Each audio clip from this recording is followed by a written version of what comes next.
Because if we're just blindly consuming and we're not stopping to wonder how these things are affecting our lives or how they're, in some ways controlling our lives, then I think that's where we're really going down that dangerous road. You're listening to the Corbett Report. Welcome back, friends. James Corbett here, CorbettReport.com, and a conversation that's being recorded on the 27th of January 2020, about 10 a.m. Japanese time for those keeping track at home. And today we're going to be talking to a guest that you will know by now, if only from our repeated conversations with him in the past. We're talking to Derrick Broze of theconsciousresistance.com, and the link will be in the show notes in case you have trouble typing that into your URL bar. But you will, as I say, be familiar with him and our repeated conversations about issues like agorism, counter-economics, freedom cells, holistic anarchism. We've talked about many different things that we will be talking about again today in a slightly different context and in some more detail surrounding a book that Derrick has just written called How to Opt Out of the Technocratic State, which is obviously a timely and important topic to be talking about. So it's an honor to have you back on the program, Derrick. Thanks for joining us. Yeah, James, thanks for having me. It's always good. I think we've talked about everything you said there and the finders and so much more. That's right. So I hope people will check out our previous conversations if they haven't done so. I'll put the link in the show notes along with everything else that we talk about today, because some of these concepts are foundational and will be important to what we're talking about today. But let's start with the sort of big picture of this book, How to Opt Out of the Technocratic State. In short form, what is this book and why did you write it? Well, so your viewers will be familiar with the term technocracy, and the state general, especially if they've listened to your interviews with Patrick Wood and others describing the technocracy that we're seeing unfold here with things like the 5G smart grid and with biometrics and facial recognition scanning and just this whole push towards a smart world that we're seeing, especially in regards to the environmental disasters, that this is a solution. So yeah, like you say, it's very timely. This is something that I am experiencing more and more every day, living in a big city like Houston out here in Texas in the U.S. We are one of the first places where 5G is rolling out. We have biometrics at the airports now, and just all of these things have been coming together. And for a while, I've been seeing that these events are kind of converging around 2020 and this coming decade, that so much of it is beginning this year, as well as other things like, I would say, the push for mandatory vaccinations also played into my thoughts in this book generally. And most of it just centers around the aspects of the state and government which uses technology and is trying to sort of force that on us, and whether that means coercively with a gun to the head or more subtly through things like social credit and social engineering, that I honestly don't have, as I say in the book, I don't have a whole lot of hope for moving past this stage. I don't think once these switches get turned on, it's going to be so easy as just protesting the streets or just, repealing them and things like that. So I started to think in more practical terms of what it could look like to provide solutions to people who are, recognizing these same problems. Here we are recording on a Sunday. Just yesterday, there was a global protest against 5G and the smart grid all around the world. Lots of people are paying attention to this. And I think it's an appropriate theme for the moment. And I've tried to talk about that in a way that is, I think, unique, because it does touch on some of the things we touched on before, counter-economics and others, but applying them in a way that I haven't seen before. That's exactly right, and I want to commend you on that specifically in this book, because you do start with a section describing, for readers who may not know what it is, technocracy, and giving sort of succinct summary of it, but you spend the majority of the book and you go straight into essentially the solution side of this, which is refreshing, because yes, we know, the Corbett Report audience by now knows the problem and knows it in excruciating detail. That isn't so much the issue at this point. Once you are aware of the problem, what do you do about it? And I appreciate the way that you get into the heart of that matter quite quickly. So we will do the same in this conversation, except I'd just like to touch on one point before we do that. In your opening section on technocracy, you quote heavily from Zbigniew Brzezinski's Between Two Ages, America's Role in the Technotronic Era, a work that, again, I hope the Corbett Report audience is familiar with, and I've referenced numerous times myself. But in rereading some of the passages that you reproduce here, a couple of them really stuck out to me this time, although I've read them before, but it surprised me. For example, when he says, persisting social crisis, the emergence of a charismatic personality, and the exploitation of mass media to obtain public confidence would be the stepping stones in the piecemeal transformation of the United States into a highly controlled society.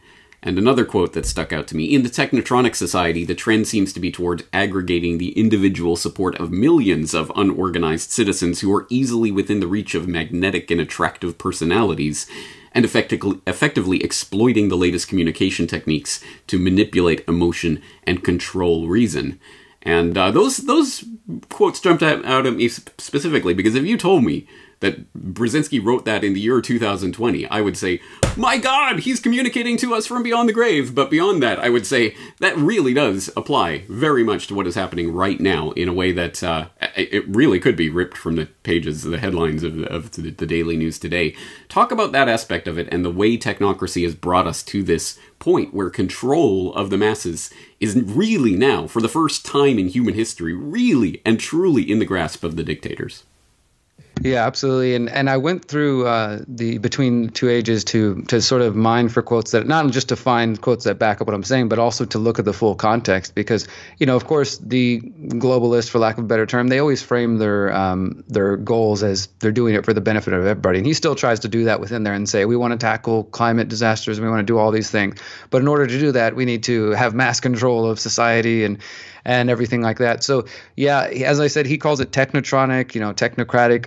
It really doesn't matter, I guess, which one you prefer. But at the end of the day, I believe he was describing the same exact plan that comes out of the technocracy movement, of the early 20th century, and even ideas that I would say somewhat existed before that as technology started evolving, right? And now we're at the point where digital technology, surveillance technology, again, the 5G smart grid, all of these things are kind of coming together at once.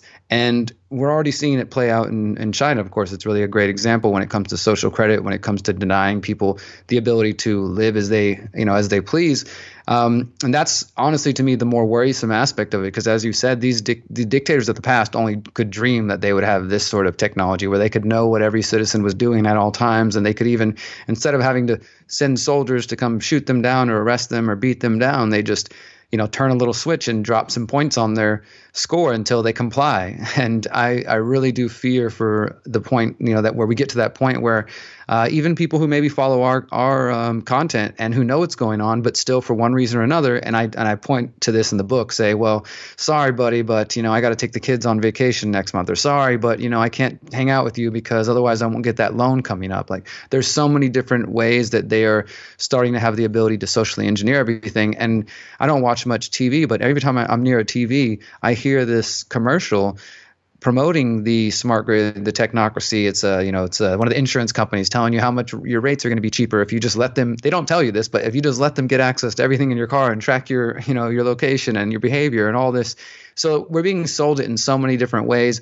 This past Christmas season, 2019, for I think the second or third year, the hottest selling item were the home assistants, Google Home Assistants, things like that. So people are completely embracing this technology. They're rushing towards it. Every time I go to the gym, people got the Bluetooth headphones in, the latest trend. Anything that is trendy and coming up, people are accepting it, and they're getting it through so many ways. And of course, we've seen this coming for years now. But I think the 2020s are really the point where we're going to see the full erection of this, what I'm calling technocratic state, and it coming into implementation. So we can look to Zbigniew Brzezinski's words and really see that what he talked about before is happening now. And yeah, it's interesting that he mentioned a charismatic leader and charismatic personality, because obviously we see that with Trump and with other kind of strongman authoritarian leaders. And whether it's people falling under the spell or the spell of being opposed to that, and kind of being deranged by it, it's still working one way or the other. Exactly right. Two sides of the same coin that only strengthens the fundamental underlying system of we need a strongman. And if that isn't our strongman, then we have to fight to get our strongman in. And guess what, Americans? For the next several months, that's all you're going to be hearing every single day. That is going to be it. It's who will be the president is going to be the number one question that you have to devote all your time, energy, and emotion towards and invest your identity in, as if that makes any difference whatsoever to the technocratic agenda that we see rolling out. It is still rolling out under Trump. It will roll out if some Democrat gets in 2020. It doesn't matter in the least to the technocrats, whether it is a D or an R ruling over the technocratic system, which does, of course, leave us, as always, in the situation of saying, well, what is the solution then? Certainly ticking a box every 4 years is going to help us? No? Oh, well, then what can we possibly do about it? And as I say, this book goes into some degree of detail in answering that question in an interesting way, and one that, again, touches on things that we've talked about before, about counter-economics and agorism and freedom cells, and the future of freedom generally. So let's broach that topic by introducing a very important person who, again, will be familiar to people who've watched our previous conversations, but let's introduce him again. SEK3, Samuel E. Konkin III. Tell us a little bit about him, his ideas, and how they inspired this work. Yeah, of course. So Samuel Konkin was an activist, philosopher, you could say, and generally a thinker trying to think of solutions to the problems we're facing. He was really active in the 60s student movement. He came down from Canada, went to a school in Wisconsin, and was working with a lot of the activists who were, Murray Rothbard and Carl Hess and a lot of the people, both left and right, and trying to figure out, well, how the heck are we going to get out of this mess? And he didn't believe voting was the answer. He didn't believe violence was the answer. And that's why he proposed this sort of third path that he called counter-economics. And for those who are familiar with any sort of Austrian school of thought, you understand that when we talk about economics, it doesn't always specifically mean exchange of money. Every decision we're making is an economic decision one way or the other. Choosing to spend time doing one activity, choosing time with one person or not. Those are all economic decisions that affect your life and everything about it. And so when he was talking about counter-economics, he discussed economy that was counter to the mainstream economy. And he makes it clear it's not anti-economics of, it's rejecting the mainstream economics, but also recognizing that by taking our money, time, energy, support, et cetera, out of their system and redirecting it towards, what he called the agora, we can create a new world, not so we can replace the old one and become the rulers of of things, but in order to allow decentralization and spontaneous order to flourish and for people to form, the communities or the lives that they want. And, that's, of course, the short version of it. But that's the main aspect of it. And what I've tried to pull from for this book is recognizing that what he's essentially talking about is opting out of a system that is immoral. Okay, so many people, especially your viewers, will understand the failures of the central banking system, the Federal Reserve System. And from an agorist counter-economic perspective, the answer to that then is to limit your involvement with that system as much as possible. So, try not to have an interaction with the banks that are a part of the Federal Reserve System. Try not to even use the dollar when possible. Use alternative currencies or barter networks or trade directly for work. There's a lot of different strategies there. And so Konkin first started with that, but he also, throughout his life, he wrote the New Libertarian Manifesto, which came out in 1979. And then he was also writing the Agorist Primer, which was published just after his death in 2004. But he had actually written a third book, which was just titled Counter-Economics. And it was finished, I think, by the late 80s. He couldn't find any publishers. He claims, it was too radical for any of the mainstream publishers at the time, and he kind of just gave up on it. And it just sat on some old computer for years. And then, of course, he died in 2004. And most of those essays and works, and as I put into the book, because we put it in print for the first time, he had a very detailed outline of what he envisioned. And honestly, when I first heard about this, I thought, okay, this is a new project. I'm going to finish this book that he didn't get to finish. And when I got to look at it, I was like, wow, he had a really big vision here. And it was a little intimidating. Like, okay, maybe if I completely dedicated a good couple of years, maybe I think I could really flesh this out and modernize it for him. And because he had so many notes and so much detail that he was working on. But ultimately, it just was too much for me at the time. I felt like the best way for me to go about it is to take the best ideas of his work and then to bring it down to the modern era and kind of intersect that with the technocracy, because I also started to think about this. I really believe in these ideas. We've talked about it for years. I've written books and given speeches and things like that. But I started asking myself, how does this work, though, with social credit? Because I never thought about that. How do you opt out of the system and not use the system if you get penalized for that? And like I said, there are going to be people who have to make decisions. They have a family I need to feed. And if I go to this protest, or if I'm friends online with this person posting these anti-government things, my score is going to go down. And how does that situation look? And so I decided to, for one, sort of help Konkin's work stay alive and put it into print. So I put all the full essays that he did finish, as well as his notes on the unfinished essay. They're the third part of the book towards the back for those who want to dive deep into that. And I also took inspiration from some of the things he wrote there and integrated them into the chapters that I did complete. And so some of it's a mix of previous essays I've written that I've updated and made a little bit more full, I would say, and then completely new material, as well as some things that I took from his notes and then worked them into my work. So yeah, so counter economics, I think, is the solution, or at least it's one of the solutions, when we understand that opting out of the system doesn't just mean financially, but in all these different ways. And when it comes to the technocracy, starting to be conscious and skeptical of the way that we're using the technology and how quickly we choose to embrace it. Exactly right. Now, first of all, for people who might have glossed over that, let's stress the fact that this will be the first time that Sam Konkin's Counter Economics, in unfinished form, of course, has been printed in physical form. So hats off to you for doing that. This is an important work that I'm glad will be preserved for the ages because of your efforts here. So I do appreciate that. And it was the first time I'd read this. So I'm appreciative again for you putting this out there. But let's go back a little bit. You talk, for example, opting out of, well, I mean, the central banking system and the dollar, the fiat dollar. I mean, it's just so overwhelming, the idea of, well, what can we possibly do about it? We have to use the dollar, so what can you do? And you talked about limiting our involvement with that system. I think that's the important way to emphasize this, because there will be people who come along and say, well, I can't opt out of everything. I can't live completely dollar-free, therefore your solution is worthless. Whereas the point is, no, it doesn't have to be a 100% you never use a dollar again in your life, but there are ways that you can limit your involvement with the state, and the extent to which you can do that, even little baby steps, is important. Let's talk about that a little bit, and your own example of how you do this in your life.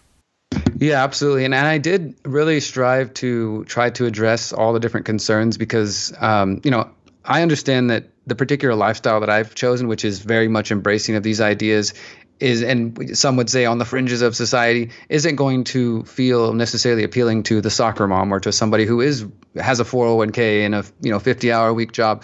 So I wanted to try to come at it with identifying solutions that can be applicable across the board, and as you said, where people can recognize that you're not going to just go from being fully plugged into the system to unplugged tomorrow. And maybe for one reason or another, that might not even be your particular goal. As I acknowledge in the book, maybe you're just concerned about being able to safely surf the web without people spying on you. It's kind of difficult to do that. But I think that generally when people first start taking these steps towards, for one, being skeptical, questioning the systems that they're using, questioning the technology they're using, that's how we start progressing towards that, right? Because if we're just blindly consuming and we're not stopping to wonder how these things are affecting our lives or how they're, in some ways controlling our lives, then I think that's where we're really going down that dangerous road. So in one of the chapters, which I've talked about before, I think it's called Vertical and Horizontal Agorism. And I feel like that's probably one of the most effective ways to – we actually have a little diagram that we created for this where people can see that for me, it's about taking vertical and horizontal steps. And what I mean by that is taking steps, some that are a little more bold, where you're going from, say, slavery, statism towards freedom. And you can opt out of the system by choosing to become less dependent on the grocery store that is filled with Monsanto products, right? So you start visiting a farmer's market once or twice a week and learning about the local farmers and getting your produce from them, right? And so that simple step, it doesn't seem very revolutionary. It kind of seems maybe quaint and it's almost too easy, right? But in that small step, you're lessening your dependence on that corporate food distribution system, that corporate industrial farming system in general. And I think also developing an important relationship with somebody who is connected to the food, right? So something simple like that. And then using the concept of freedom cells or mutual aid groups. People have a lot of names for them, but coming together in a group of 7 to 8 to 9 people who have similar goals, similar ideas. And that can be as simple as maybe you're a group of parents who, want to be around other parents who don't want to vaccinate or who want to be able to talk freely about their opinions without being criticized by the other kids at the other parents at the playground. So you guys come together there to share parenting tips and ideas on how to break free from the system for your specific, community. There's a lot of different ways and steps that I try to go over, as well as, like you mentioned, providing my own specific examples from my life, where I do provide a little bit of background. I haven't used a bank in over a decade. I haven't messed with the IRS in just as long, and I haven't had a paycheck, with a stub or some kind of actual, form of payment that most people are used to. Now I've got digital payments. I can show you blockchain records. I can, show you different transactions and Patreon accounts and things like this. But I found when I was trying to still, as Konkin put it, interface with the, regular world, that because I've started to pull myself out, it's difficult. You run into those difficulties being kind of halfway in, halfway out. And so when I was looking for, to move into a new apartment, of course, I don't have all those typical things. They're like, okay, well, can we see your check stub from your employer? I tried to explain that I get paid, digitally, or I get paid through Patreon, and their eyes kind of glaze over, like, what are you talking about? I tried to, okay, well, let's just see your bank records. Like, yeah, I don't use those either. Okay, well, show us your tax records then. And like, I don't have that either, And after a while, basically, according to these people, I don't exist, right? But what it comes down to, and as I explained in the book, it comes down to trust, right? The only reason they ask for bank accounts or tax records is because for one reason or another, they have misguided trust in the banks and the government that, if you have an official paperwork from those institutions, you're a human being, you're a legitimate person. I can trust you. I'll rent to you. So I talk about, sort of blockchain-based methods to try to get around that, and different things that hopefully will come into fruition. But really my goal with sharing that was just to try to get people to see that there are realistic difficulties with maneuvering this. And I do think that what Konkin called the counter-economic community, essentially strength in numbers, is one of the best solutions, because I know that we all can't move to some island and together and come together. That would be maybe a disaster. Maybe it would work out, but I do think that we have to figure out some way. And as I stressed several times in the book, if things progress in the way they are, you're going to have to break the law at some point if you want to be free. That's just a reality. You're going to have to say, no, I won't take that mandatory vaccination. No, I won't submit to facial recognition scanning. No, I won't take that chip in my hand. No, I'm not going to let you control my life through social credit. There's going to be some element of having to push back. So I try to provide simple solutions and ways to help us be as free as possible as we move towards that direction. And again, I hope the book doesn't come across as depressing or anything like that, because I don't have a lot of optimism if people don't take action, is what it comes down to. Exactly right. Words without action are dead, just empty phrases and mean nothing. So that is important. And in fact, I will go one step further. I wrote an introduction to counter-economics a few years ago that I'll link up in the show notes called "You're Already a Criminal," talking about the 3 felonies a day idea, that you are already breaking numerous laws that you probably don't even know exist every single day, and some that you do know exist, but it's all right because everybody breaks them. And that's the point. Once we have a cultural institutional framework of, well, everyone breaks the law because it's a stupid law, then the law is worthless, and it is void by our actions. And Konkin goes into that in some detail in the book, in various ways that happened in the old Soviet Union or in Italy, and he gives some other examples. So some great food for thought there about counter-economics in general. And I want to hone in on some of the different ways that this is accomplished. And in fact, one of the things that you said there that sticks out for me, is that when we are... think even, for example, you talk about things like, just, go buying your food at a farmer's market instead of the supermarket. It's a tiny step, but it's hugely important when we start to think about that social credit system and the way that in the future your ability to buy and sell and interact is going to be limited by this social credit score, unless you already know, for example, the farmer's market that exists in your area, and you have access to it, and you can directly exchange with the people who are directly providing the food.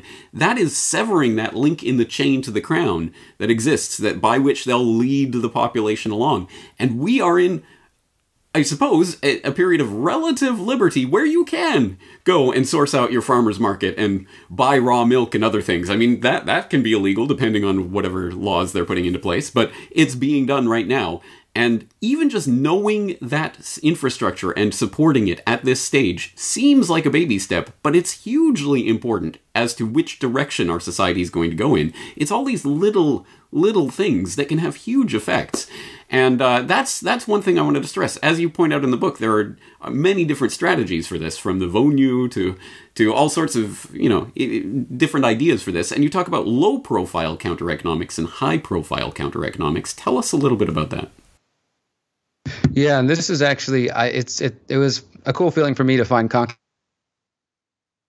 and talk profile and high profile, because I felt like it fit with what we were already putting forth with the vertical and horizontal, which are both, one could be the extrovert, more bold again strategy. One's a little more subtle. And he was talking about a similar thing. The key thing that I just felt like, wow, that's such a powerful insight. He talked about information flow, and that the key to opting out, especially in what we're talking about in relation to technocracy.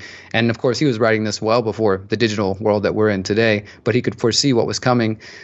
He talked about controlling your information flow between you and the state, and that was the key part to remaining free in a lot of ways.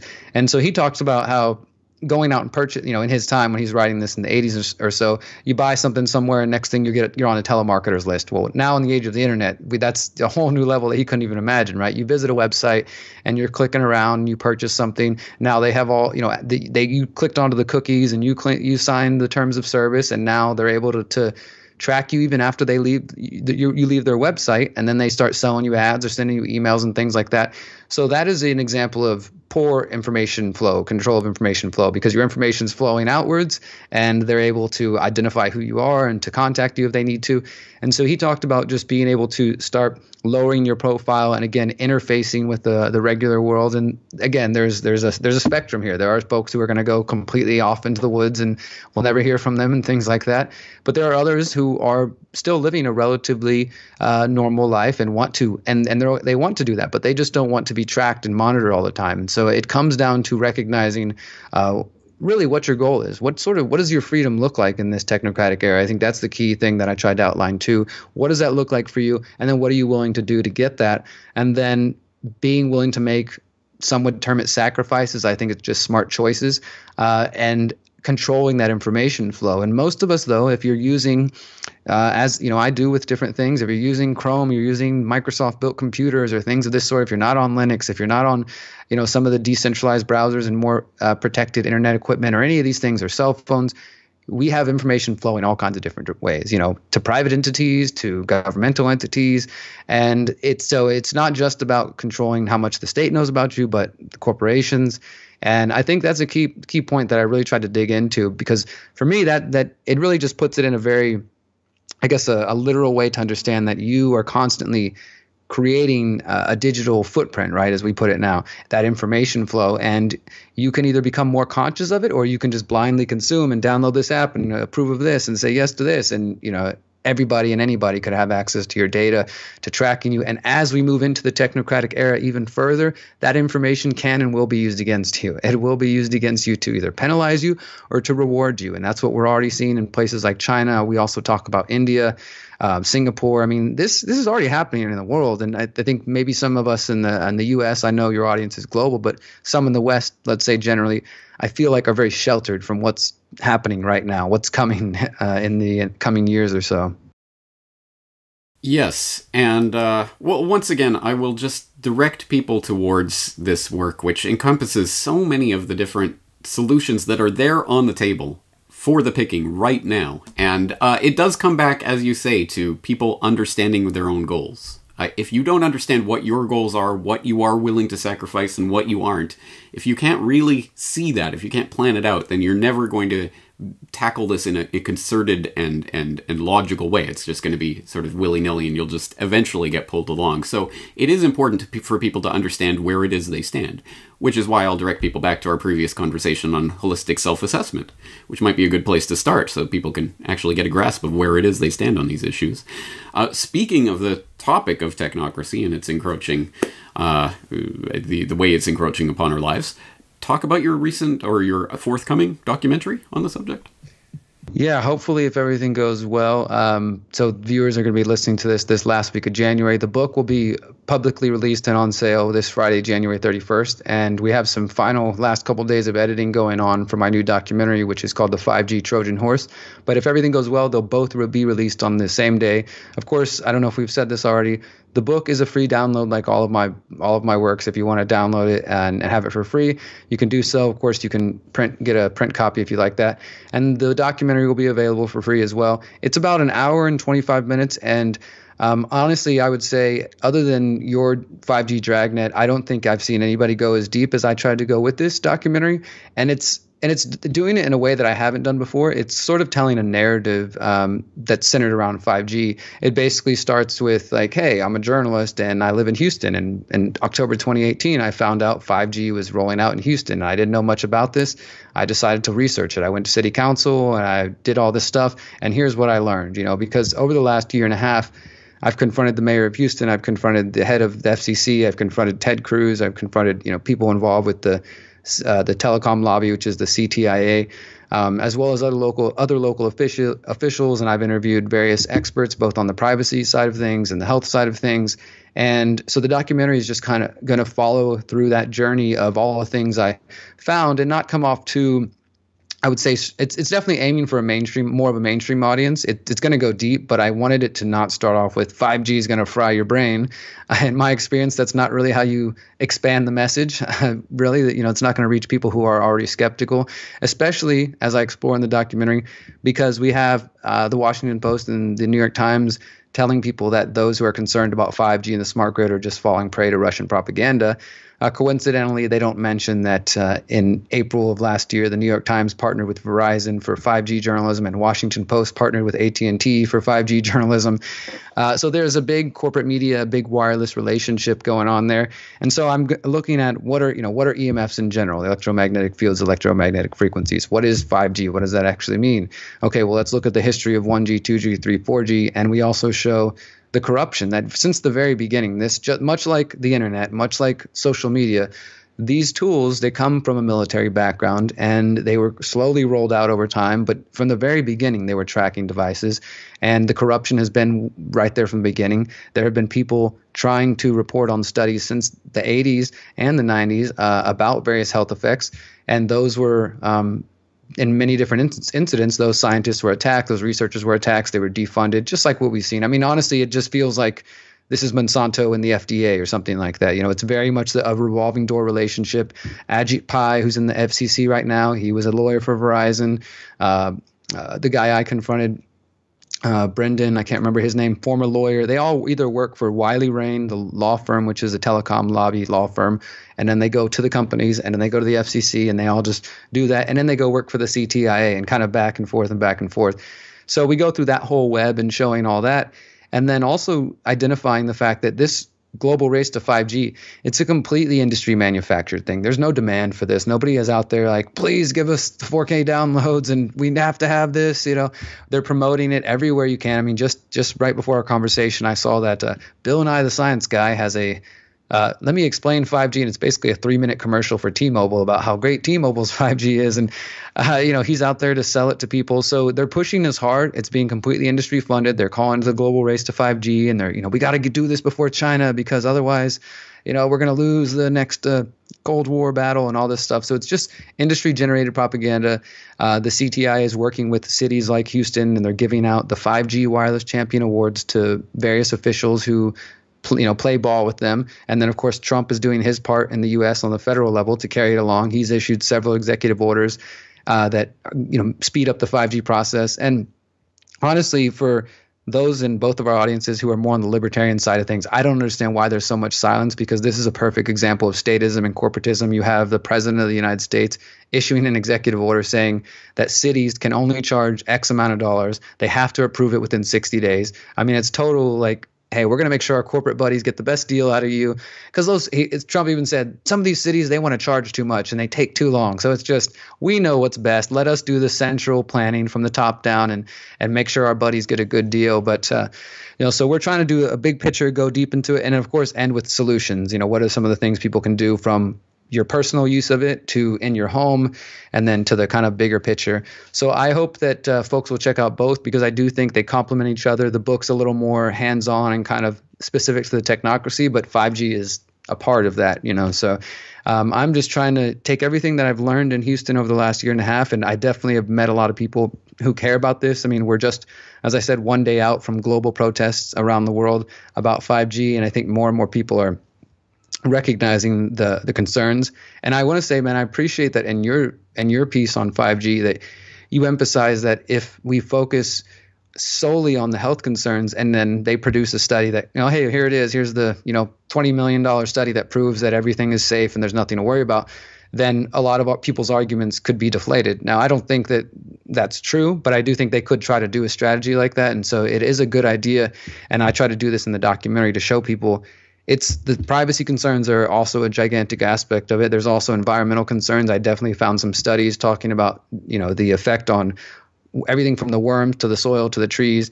But there's also, I think 5G is setting a precedent for stripping away local power, because again, you have this corporatist relationship where the federal government is working for the telecom lobby, and they're stripping away local rights and saying, no, you can't tell us where we can put this tower. Here in Houston, they're putting towers 35 feet outside of people's houses, right outside of elementary schools.